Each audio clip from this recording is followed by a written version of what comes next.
It's a better way of life. It really is. Hello, everybody, and welcome to another edition of A Better Way of Life. I apologise for that little outburst, but it is Friday, so I hope you're enjoying yourself. There you go. How are you? I'm very good, thank you. Been working hard. I know you have. You've been doing. I was going to say spreadsheets, because that was completely the wrong word. But you've been doing PowerPoints, Not spreadsheets. Spreadsheets would be the worst thing in the world to be having done all week. So apologies to anyone that loves spreadsheets and does them at They all can sorts teach of me if they intangible hours. want. No, It's not my you thing. don't. Not You don't want to be. No one wants to be taught spreadsheets. my No, Nobody. I've been doing the lesser seen bit of training. Mm. And there's lots of parts to what I do. So quite often people say, "Have you been busy?" And I go, "Yeah." And they go, "Oh, where have you been training?" And I go, "Well, there's a lot of other parts to me being busy. Um, some things the admin sort of stuff, but I'm just writing this course that I'm getting accredited. So it's taken a lot of planning, and then you've got the writing, and then it's making sure everything ties up. So yeah, that's the lesser seen bit of what I do. Yep, but all very necessary and crucial. So you've produced in total, was it 7 or 8 Nine, PowerPoints? Nine. See, I was trying to make it less because I've got after you've done them, I've got to tart them up. So you got 9 PowerPoints. nine. That is truly death by PowerPoint. But you don't get if people are being trained, they don't get all 9 PowerPoints all at once. Trust me, that would be awful. 9. There's 9 units to the course. 9 units to the course. There you go. Before we bring James in, who I can see in the background is a musician himself, I believe, or if not, he just collects bass guitars. Mm-hmm. I know you like to dance, don't you? You like to dance while you're in the room. I thought I'd share something because I know you're going to share something with the audience as well in a second. But this is my little album of the week. There we go. Isn't that good? And she got great ears, isn't she? They're great. Yeah. They are quite good. I'm surprised somebody hasn't. Well, I'm sure that could take off. I'm sure she could take off as well, actually. With those ears. Yeah. So that's Peggy, which so this is a DJ. I like her hair. I do like her hair. Her hair's fantastic. It's a great dance album. It's called I Hear You. I Hear You. Dance. I'll have to hear that. Yeah, it's dancey. It's complete dancing. Yeah, there she is going down. Very mean. So that's my album of the week, and you found it a little game which we're going to share with everyone as well. Can we share that quickly? Put that on the screen because I love that when you showed me that. We were given this for Christmas, and it just. Everyone's an expert. Yes, it says it's everyone's an expert, and the bit at the top says, what's it? I know nothing about the subject, but I'm happy to give you my expert opinion. Sounds like LinkedIn. We are going to talk about that right now as we bring James in. James, that's that's so common, isn't it? Hello, sir. By the way. Good afternoon. Good afternoon. Yeah, it is massively common. It is massively common. We were just having a chat before we started. How just because you have a PowerPoint, even if you've got 9 of them, Marianne, doesn't necessarily read them and weep. 9. 9. I do know what I'm talking about. But yes, when they try and put a day's worth of PowerPoint into 15 minutes, and you're like, that's not going to work. Mm-hmm. Yeah, ever. But there are so many experts out there, and some of those experts really don't know their stuff. Some of them they don't know anything at all. Some of them really do know their stuff, but actually in trying to relay that stuff to other people, really get it wrong because they just make people fall asleep. 100%. They've got expert knowledge, but they don't know how to communicate it. They don't have the social skills to read a room. Also, they're not adaptable sometimes to the environment that they're talking to or who they're talking to in the audience. They kind of pick the method and they stick with it regardless. So there's that element to it as well, I believe. Yeah. obviously we're going to ask you exactly what it is that you do, so that we can talk about that. But just before we do that, I think that's got even worse since the delivery of more and more online training as well. That's just my honest opinion, because at least once upon a time, when people had to deliver stuff in front of people, they could see that they were falling asleep. And now, people can just pretend to be there. You can just put up a. Did you see the clips on Instagram of like the guys that had like pretended to be on an office call, and no, and then No. and then various things gave them away, and the boss slowly but surely goes, James, I realise that fan's not moving, yeah, that sort of thing. Yeah. I think I did see something similar where they thought they were being clever muting them or in breakout rooms, and the host knew exactly what was being said. And it was very in that same ilk. He comes in. I heard everything you said about me, and I know you haven't got a meeting and you're going to play golf. It was something of that sort of thing. Yeah, so, yeah. I've always thought it's a bit. It is a worry that when stuff gets taken online like that, or if information is passed over without there being any interactivity or necessary interactivity, that actually massive waves of information do get missed. And actually you worry about, how important is that information, that people actually have that information and use that information. And therefore, if people are half taking that on board, what could be the outcome of that? I went to see someone to do an assessment with them in a bank one time. And the guy said, I've got a meeting. Just to let you know now, I've got a meeting at the same time as our assessment time. Right. But don't worry, it's a manager's meeting. But what I'll do is I'll just dive in and I'll say hello and whatever, because it was on like a call system, and then I'll put it on mute, and then we'll do the assessment. And then he said occasionally I might just have to mutter, and then you think, so you're not I mean, how often do you do this? That's how the often do you do it? That's the precursor to the black screen, wasn't it? I imagine that was the phone version of black screening. Yeah. The interesting thing is though that I was talking to somebody from an awarding body the other day. I wouldn't say who it was because I don't think they mind if I said, and we were saying though about how there actually should be. So when people do their AET with me, there isn't actually anything on there. And there isn't the time to be able to do it, to be able to cover teaching on Zoom. And we had a conversation on the last AET I think I did the other day. It was actually because one of the ladies, she prefers to do it on Zoom, and that's most of what she does. And I said, but that's exactly it. That I do teach on Zoom, and I can. I don't tend to because I prefer to do it face to face. But it's not just to do with learners. It's to do with, I know that I perform at my best when I'm face to face as well, because I'm not very good that if someone's got their camera off and they've asked to, they're not there. To me, in my mind, they're not there. And it's not that I mean to ignore them, but my brain says you're not there. If I can't see you, you're not there. And so I will probably not tend to bring that person in to conversation as much because they're not there. But in a classroom, somebody probably wouldn't sit hiding behind a door. Yeah, it's how I deal with it. It's made clear in the joining instructions that if anyone's black screening, I will ask them within reason to turn their camera on unless something is going on, that I'm happy to discuss with. But I just don't allow it. If I'm teaching online, I as part of the group agreement, I just make it very clear I will be engaging all of you. Yeah. Which is why I cap it at a certain number, because I know it becomes unmanageable.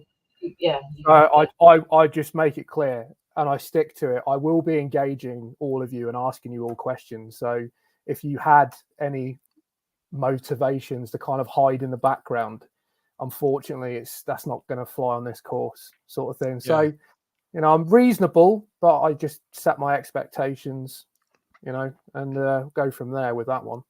No, that's true. We really must ask you what it is that you do. So, James, give us a brief outline.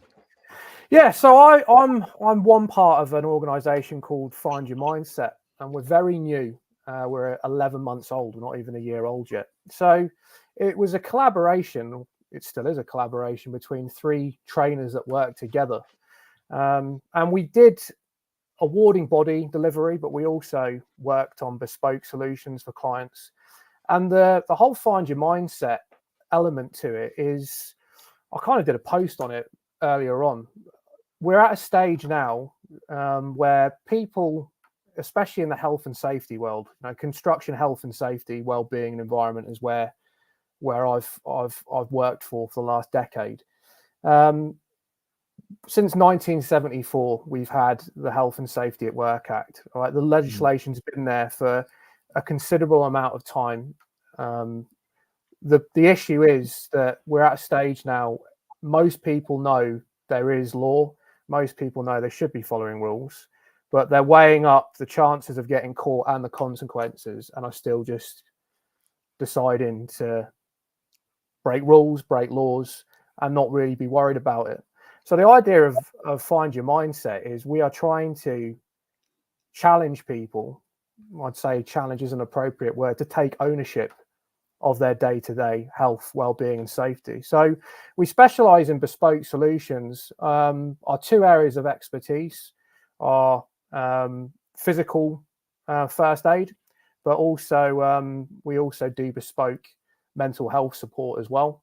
And that background, the reason why we got into that is because of our background. So one of us is a 25-year veteran of the West Midlands Police and a Royal Marine reservist. I did 7 years as a Royal Marine as well. And our other business partner is a gym owner and previous CrossFit and strength and conditioning coach. So we're trying to pulling all that together in regards to a culture setting and really trying to instill that in people, balance the accountability, responsibility, that ownership, and put it more on them to decide if they want to change and push the culture forward, because we believe it's kind of stagnated. And that's a bit about what we do. I talk quite often on Wow Ergonomics each week with Stephen Howe, which is the thing that we do on Friday, about this in regards to DSE. Okay.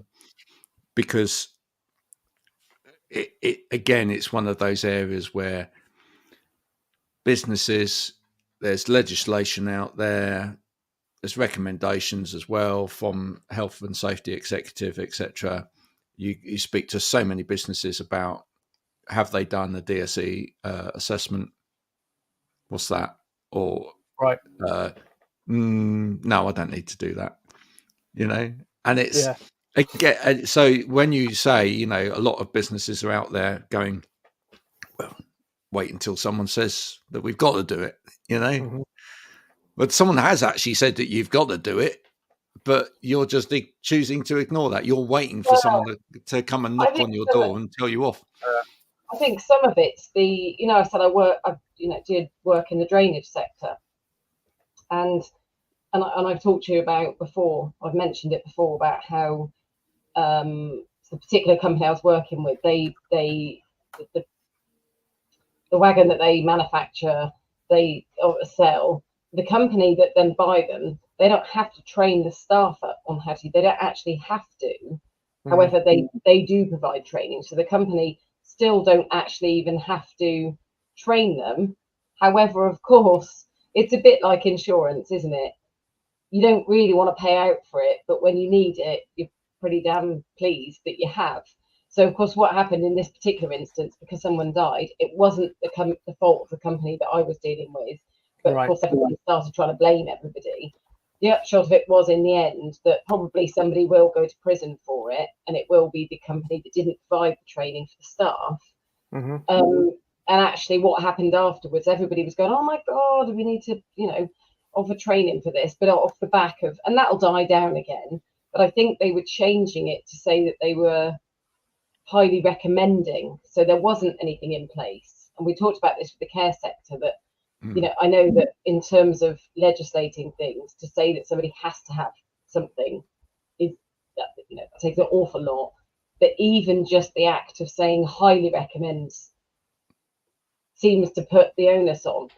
And the scary thing is, and I've talked to you about this, Graham, before, that it seems that, and again, construction industry, I've heard this happens, and drainage, that you get, and I'm not being sexist here, because it tends to be guys that may have come into money somehow, and they start a business up, but they don't know about that side of it. That bit's not that important, and of course, until such time as something goes wrong. So, and then someone. Yeah, it's too late by then, and it's reactive. I mean, we just found out that in 2022, the ONS released suicide statistics by occupation, and it was 507 construction workers. They've just revised that and said we were wrong, and it's now 749. Yeah, wow. And that's a big. I don't know what happened. That's not a year. Yeah, that was in that year, the 22-23 year. It was 749. Which would be higher, probably. Probably. The reality is that, yeah, it's. I mean, obviously that is reactive to the nth degree. That is like worst case scenario. But as I said, I've been back in construction after my time in the armed forces for a decade now, and that's been on my radar for 9 of those years, and it's steadily increased.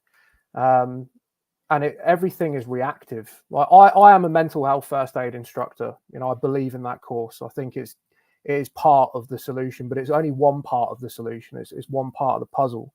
So one of the things, we're working with a national ground worker at the moment, and we purely put together a proactive mental health program for them that hits at all levels. So it starts off with supporting yourself. You actually, before you do anything about helping other people, you learn how to look after yourselves. And it's just basic things that you think that individuals would know, but we just don't allow for that. It's again, like I was 22 when I was at CTCRM at the beginning of commando training. It took you right back to being a child and taught you how to wash in the shower and things like that nature. So it's just the basics. Because of our background, we're actually giving them nutritional information, because a lot of the people on sites are having at least 3 cans of Monster a day. They're living off Brussels burgers, etc. And we're like, look, here's some recipes. Try this. Bring this to site instead. We're also going through the benefits of exercise, but not just, instead of just going, you should probably exercise. Because of our backgrounds, we're going, this is what you get out of running. This is what you get out of strength and conditioning. This is what you get out of martial arts. For some reason, one of my business partners, we're the same age, we're about to turn 39. We've both just taken up Brazilian Jiu-Jitsu, and we're loving it. We're really loving it. But there are a lot of psychological gains to be met by doing something like that. It's you're training your body, but at the same time, as a result, you're training your mind. The other side of it is you're trying to get across as well. They're like, well, I do a very physically demanding job, but it's because they've been told they have to do it. The mental gains where you build calluses on your brain are where you make yourself do something that you don't want to do. You know, so I know it doesn't look like it because I'm very different build now. I'm a runner by nature. That is my thing that I was best at. I force myself to lift weights. I hate lifting weights. I do not enjoy it, but I do it because it's essential. It is essential, especially when you get into my sort of age. And there are things to be built or gained from doing stuff you don't like if you can manage it. So it starts off supporting yourself, then it's supporting someone else, then supporting your team, and then right at the top is supporting your organization. We're trying to hit all levels. And it's all proactive stuff. Reactive's part of it, but it's based on, we are trying to prevent people from getting to that place in the first instance. You can't, again, like, unfortunately, we have to be realistic, and I get told off by a lot of other health and safety professionals for saying it, but I think it's true. You're never going to get to zero suicides, because sometimes people are so lost and ill that they just cannot see the hope or build on anything. So you can tell them from I lost my father that way, and I don't think it would ever be to zero, because I don't know if he would have. Right. I think there is an element of there's an element. It's the same as cancer, isn't it? It's the same as any illness like that. You will never.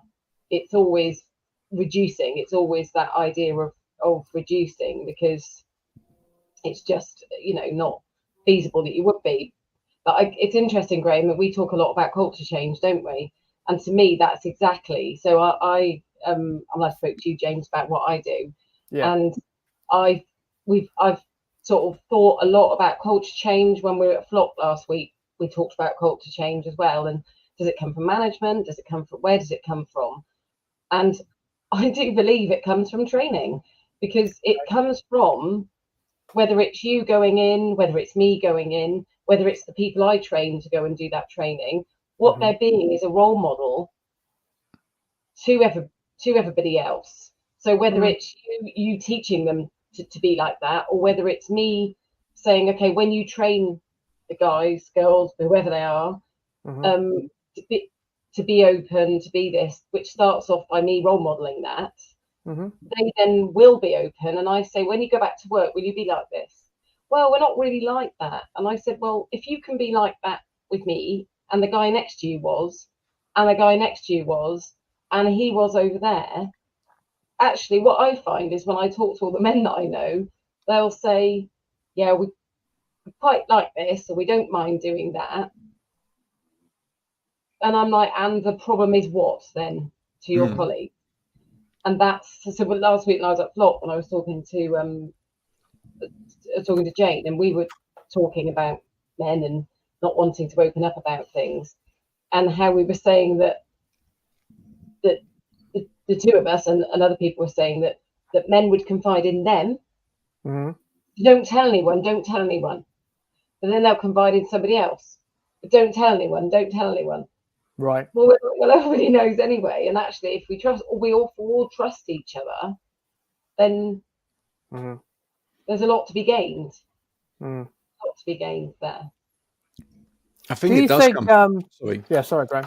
I was going to say, do you think it's been something I've been thinking about recently? There's been a conversation about more women in construction may encourage more men to open up. I think that could possibly be a thing, but for me, I use the analogy of I'm trying to give people a toolbox of multiple tools, different tools for different jobs and different tools for different people. I do speak to people that just want to get something off their chest, but a lot of the time you meet construction workers. I mean, what is construction, building and maintenance at its heart? To me, it's problem solving. And because of that, they are problem solvers by nature. They want to go, look, I've got a problem. I want a solution. Can you help me find one? I don't want you to do it for me. Can you just show me a path? Can you give me options? Give them autonomy to make those decisions. And I think that's what we're missing from the conversation. We've got mental health first aid. The bigger organizations, the tier one contractors, have got EAPs, employee assistance programs, which provide all sorts of psychological, psychiatric counseling, financial support and advice. But the suicides are still going up. Well, yes, because it doesn't, as you say, it doesn't, if you don't give them that toolbox, and even having more women in construction, that's not really dealing with it, really, is it? Because not all women deal with things, and they'll deal with things completely differently. I mean, we've talked about it again before, and we've talked about compartmentalizing and all this kind of stuff. So actually, I've got 2 children, and how I would get them to deal with problems would probably be very different. And it's the same as with people, isn't it? So it's about saying, so people come onto my course and say, so you're going to teach me how to teach this or this? And I say, no, I'm going to give you the tools and the knowledge and the skills to be able to do it. What you have to do is go away and then use it according to, so I could say, well, I'll deal with a situation in a certain way, but James, you might deal with it very differently. And people say, well, should I do this? And I say, it's entirely up to you. You've just got to own whatever you do. And respectfully as well, it's not just about getting women into construction, because I've spoken to women in construction before now who've said, actually, in order to fit into construction, I've become a bit of a ladette. I've adopted this kind of lad culture into the way that I deal with things. So you think, well, okay, so actually there's no change there. No. No, yeah, and it's just, I've heard it been said, I've seen posts about it. If we get more women in construction, it will change things, etc. I don't necessarily, as you said, I think it's not the sex or gender, it's the environment, and you people adapt to that environment, and they'll start, you know, being part of that environment as well, like taking on stereotypically male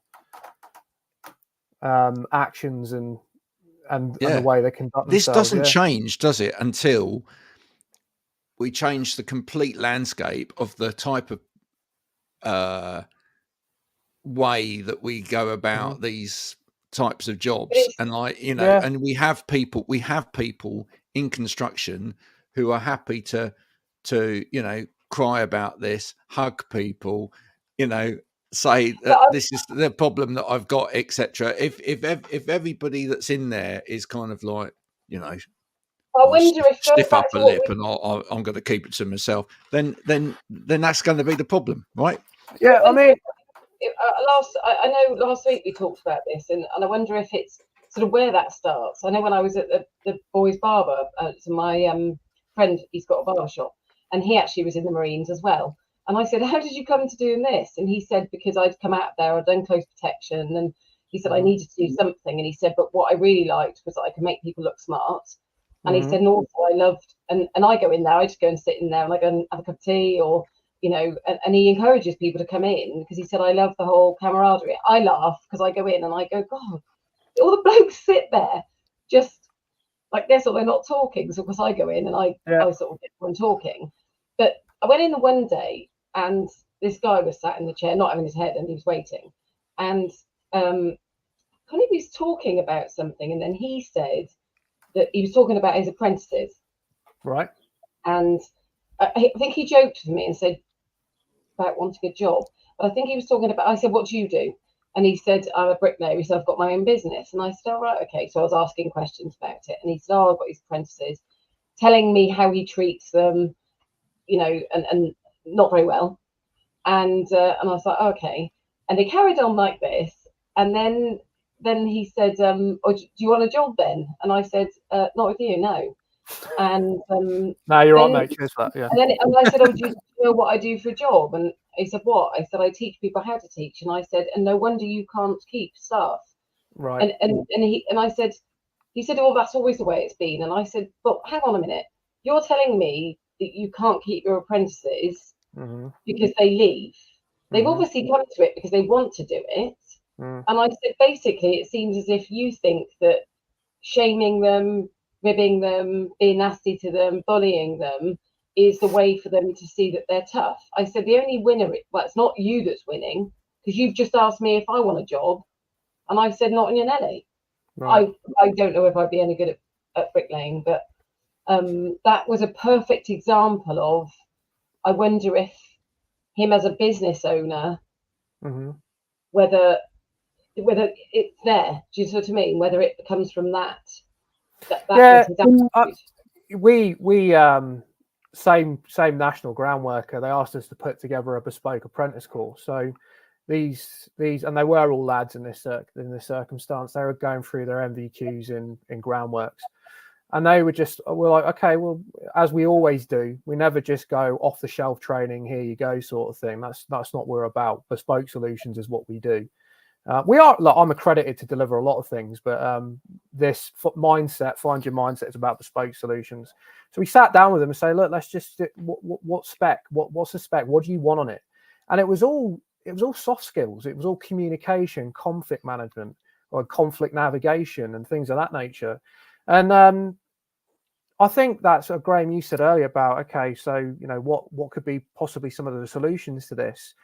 Part of that jigsaw piece is get into their headspace early and make those get those habits in earlier in life. And again, look, I believe I heard you both say you have children. Yeah. So some of these apprentices, these young girls and boys, they don't necessarily have positive role models in their life. I mean, have you ever observed your children doing something that you thought was good, and you thought about it and went, I've never taught them how to do that. You ever had anything like that? So for me, it was, went to someone's house recently and they're both under the age of 10, took their shoes off instantly like that. I've never told them to do that. They've just watched me do it. So you can lead by example, you know, and you can open up and you can go, well, I'm doing this and I'm doing that. I'm going to the gym. I'm pushing myself to do this, etc. And people pick up on that and they go, okay, you don't even have to tell them. But for those that don't have positive role models, if we can get in earlier and build in habits right at the beginning of their career, instead of, I mean, I know 40-year-old, 50-year-old blokes that punch walls because they're just completely emotionally illiterate.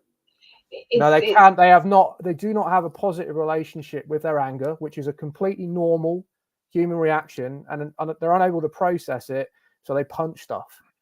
You know, and I really empathize with that. It's like no one told you how to manage your emotions. You assume, and I've worked with kids, young people in care, and they don't have that. I'll share something with you that.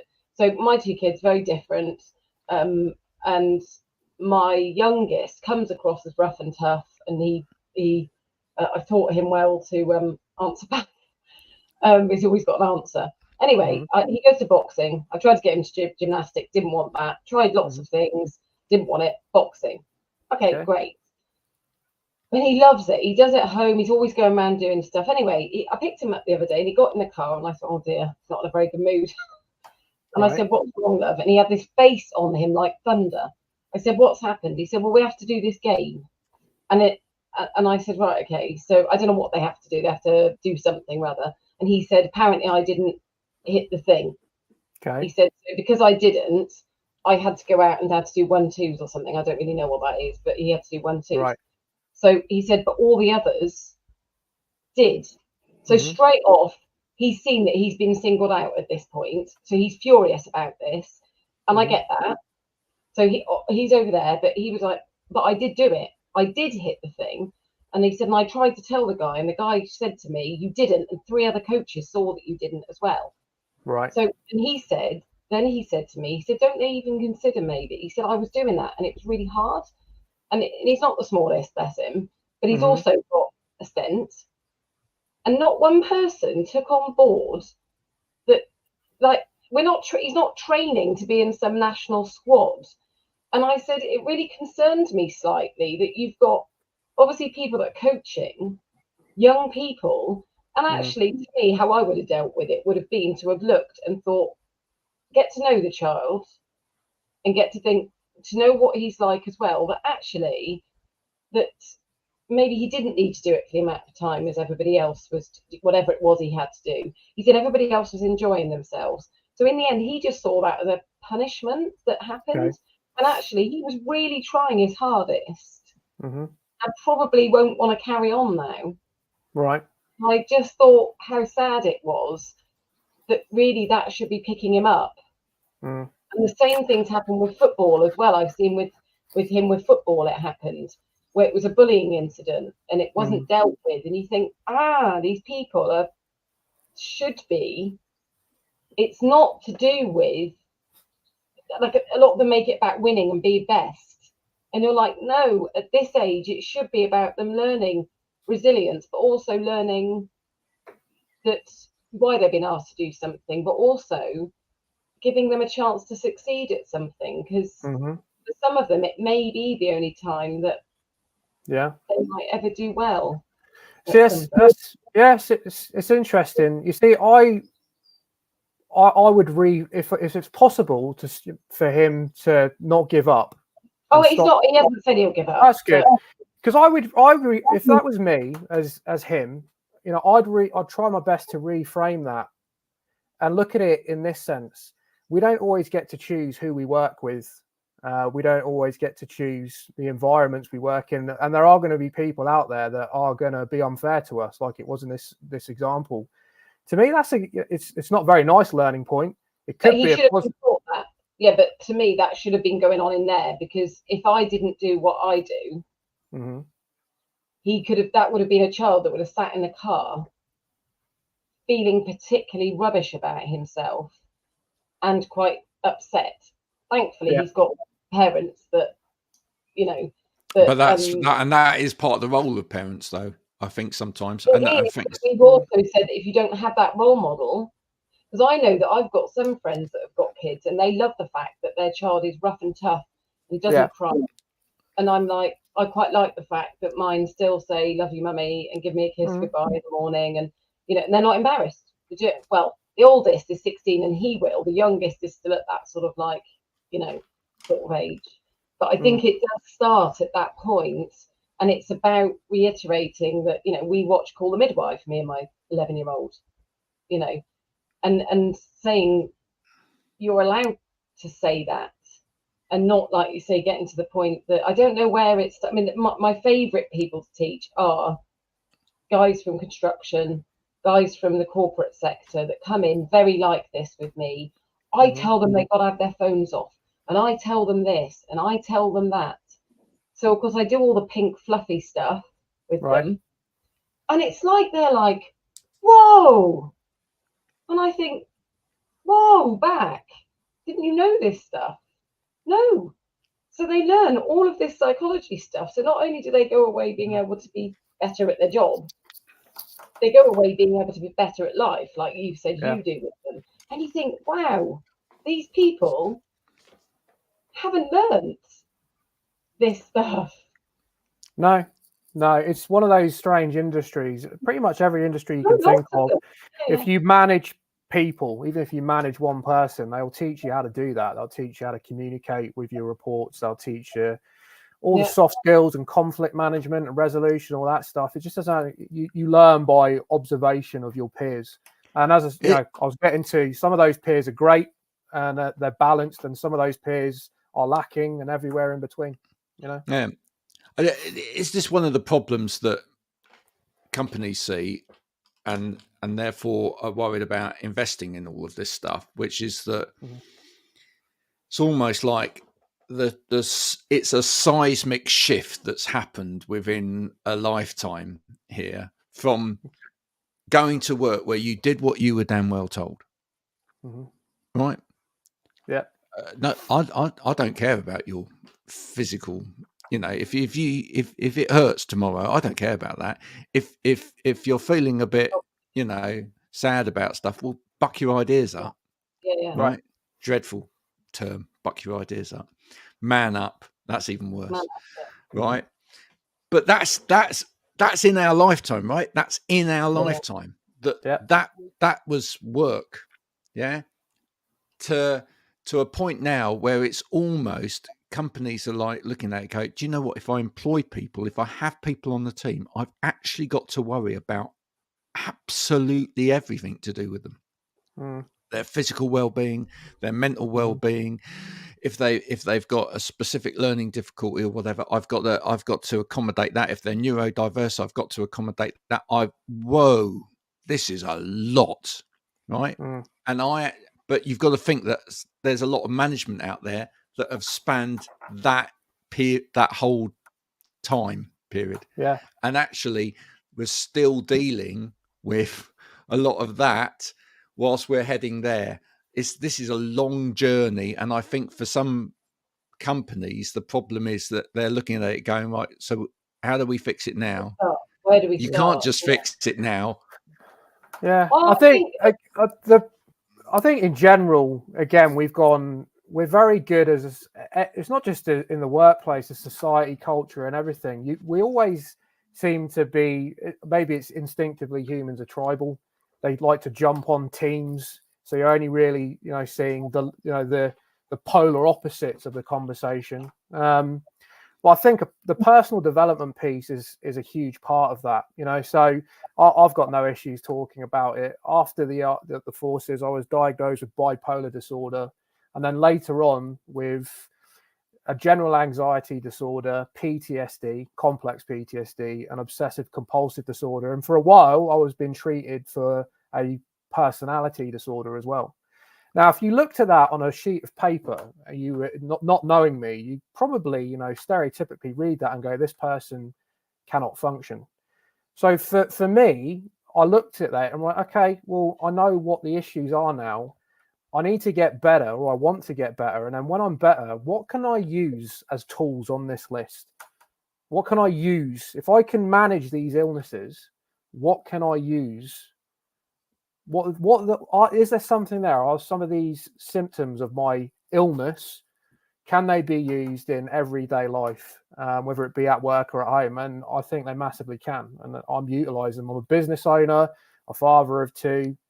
I'm fully functioning. I'm not on any medication, and I've learned to manage all of that, by personal development. And I think that's a huge part of it. I'd love it if we could all go to work and everyone would be accommodating of you as an individual. Unfortunately, you can't control how people act. My instinct, anyone like Marianne, you talk about people like being, you weren't talking about people specifically being nasty, but in situations, you were a little bit with the apprentices, that bricklayer. My instinct is, my tribal instinct is to, lamp that guy on the head and teach him a lesson. But it's not going to help. It's not going to help. It's, it's going to make me feel better for about 3 seconds, and the problem still exists. So I'm, for me, with those apprentices I've been working with, and they go, look, there are going to be people out there that are not very nice, and they're going to say nasty things. Don't let that detract from what you're trying to do and grow as an individual, because you will surpass them eventually. They're dying stars. This is what I was saying about. I was working with a group the other day, and there was a couple in the room that were sort of resistant to some of the things that I was talking about.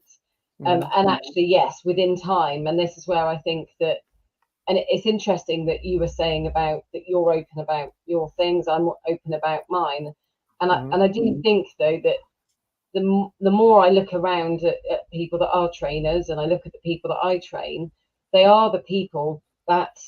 So somebody said to me the other day how I was able to connect with people, and well, my mum was saying that there was somebody that was a Keep Fit instructor or something. She didn't like her. And this other lady said, oh, she's great. And mum said, but I just don't like her approach. Okay. And I said, I think that people that face the most difficulties often make the best trainers, because you tend to be looking at it from that point of view, from how it was difficult, if you see what I mean, from how things that you found difficult. And because I've worked in the care sector, I probably do adopt that when I've got a group, yes, it's a group, but straight off I'm thinking that person probably likes this person this, they work like that. And so all the way along I'm thinking, and so although people might say I'm maybe quite loud, actually I can be really gentle with people, because I can adapt to to whatever their needs are. And like I said, I do think it's really, really great that there is people like you are doing the things you do. I try to do what I do from my side to start to change things, because I do definitely think once you have those conversations, and it is very much about that self-development, self-awareness, because even like I said, if the message I leave people with when they leave with me is just go and be you. Go and absolutely be you, because it's and if everybody was just being them, but understanding and being respectful, then I think, these adaptations or being accommodating aren't actually that big, because it's just about asking and being respectful. It is. Change culture is hard, right? Indeed. That is, one of the things, we were talking about it the other day in London, but change culture is really, really hard, right? And I think one of the things that makes it incredibly hard is I think that we or leaders just accept behavior. Yeah. Right? They accept a certain amount of behavior there or a certain amount of behavior there. If actually you want to change culture, you have to kind of stand up, right? And be counted. You have to say, I don't want to see that behavior. And why? And you have to communicate, and you have to educate, and you have to lead by example, and you have to be vulnerable. You have to do all of those things, and all of that is hard work, right? You know, I've been into places where you were talking about physical fitness and stuff earlier, and the amount of call centers I've been to where it's been kind of applauded by other members of staff if someone for lunch that day is eating 4 Greggs sausage rolls followed by 2 Greggs donuts, right? Wow. And they say, yeah, and that's what I have every day. Yeah, not ideal. With the sugar drinks and whatever as well. And everyone goes, yeah, it's brilliant. Yeah, that's a quick way to blooming. Again, we don't have a positive relationship with nutrition, and well, it's not a positive. It's a lack of understanding about what we just say. Oh, if I eat that, I'll put on weight. We don't think about but you can also make you feel terrible psychologically as well. Our bodies are just not designed or evolved to break down super processed, ultra processed foods like that, and you can, in certain circumstances, you start to really affect, the blood barrier between your brain and your bloodstream as well. It's interesting you say that about the culture changes. They are very difficult. I'm about to get dumped a bunch of data from an organization going, we've got processes, procedures, safe systems work coming out of our ears. People are still not following them. So we want you to come in and see if you can get people to change the way they perceive this subject. And it's got me thinking, and I've been saying it at first anecdotally, and then I really sat down and thought about it. One of the things I do as an introduction activity is I'll be talking about my background. I've really thought about, would I rather do another tour of Afghanistan, or would I rather be on a project team for a construction site? And I've really thought it through. I'd rather do another tour of Afghanistan, which is weird. That's a strange thing to say, especially where you've lost colleagues that have been killed or injured seriously and have come back and are changed forever. But the actual job itself is a lot more straightforward because you have the same values, the same ethos. Shared. It's shared. Like commando is individual and it's plural. You will die for each other. You walk onto a construction site and it can be every person for itself. And I'm going to have to look at all this data and I've got to think, okay, well, no, these aren't soldiers. I'm going to have to really dissect all this and approach this from so many different angles to try and get to a point where we can all sing off the same hymn sheet. And it's going to be a very, very interesting journey. I'm really looking forward to it. It's going to be hugely challenging. But you've just raised an incredibly important point, though. Actually, that is what takes teams forward, is when teams start to actually care about each other. Mm-hmm. And, and that's the thing. I mean, actually, it's something that we don't talk enough about, perhaps, within the whole thing of company culture, which is actually you've got to go beyond a team. You have got to build a community. You've got to build people that actually know what's going on with people. But it's about that education bit, though. I saw James just before earlier your post you put on, and I said about the the why. If people know why, so when I do my training and care, so often people say, "Oh gosh, you changed our way of thinking about it." Even first aid that I taught. I never got it because it seemed to be a bit of a like, oh my God, I'm going to have to remember all this stuff, and my memory's not very good.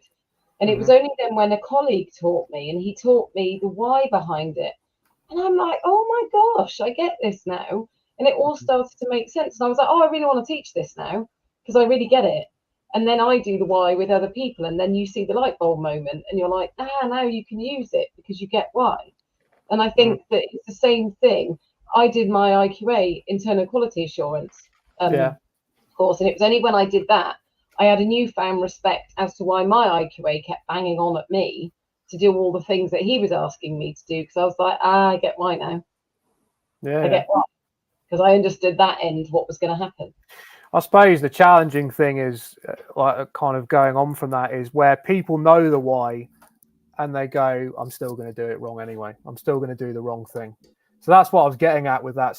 For those who haven't seen it, which is everyone, I did a speed awareness post. So have you ever been caught speeding? Were you given points or an awareness course? did you do it again?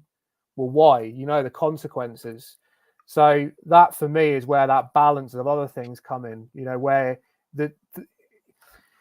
you have to be disciplined as well. You have to be held accountable. You have to fully take on responsibility. You have to own things, particularly when you make mistakes. I think that, to me, you know, as a young boy, one of the things my dad said, don't ever be afraid to show your emotions, and also do never be afraid to apologize when you're wrong. Yeah. It's not. It shows that you are a grown up. You know, you're an adult. Does that depend on how that's going to be received? Because many people will lie or whatever because they know that if they do, then so again that starts back, doesn't it, with that leadership? It does. I think we can never take away from the fact that people protect themselves first, ultimately, and you've got to. There's a lot to break down with people in order to get them to that level of vulnerability where they will be honest about stuff. So I think the start of this with anything is a whole piece about being vulnerable completely, because until everybody is vulnerable with not just with themselves, but with everybody else that they're working with, you haven't really got a starting point, because there will be mistrust. Right. Yeah. When you think that somebody is holding the cards close to their chest whilst other people are opening up, there's going to be mistrust there. Right. Oh, because that person might gain. That person might gain. We talked about this somewhere before once, and we said that actually like when you do what you do, but actually the reason you get buy-in from people and the reason I get buy-in from people, and even what you do, Graham, with this, the reason you get it is because it's so long as it's a bit, someone said it's a bit like being at school. You had a secret, they had a secret.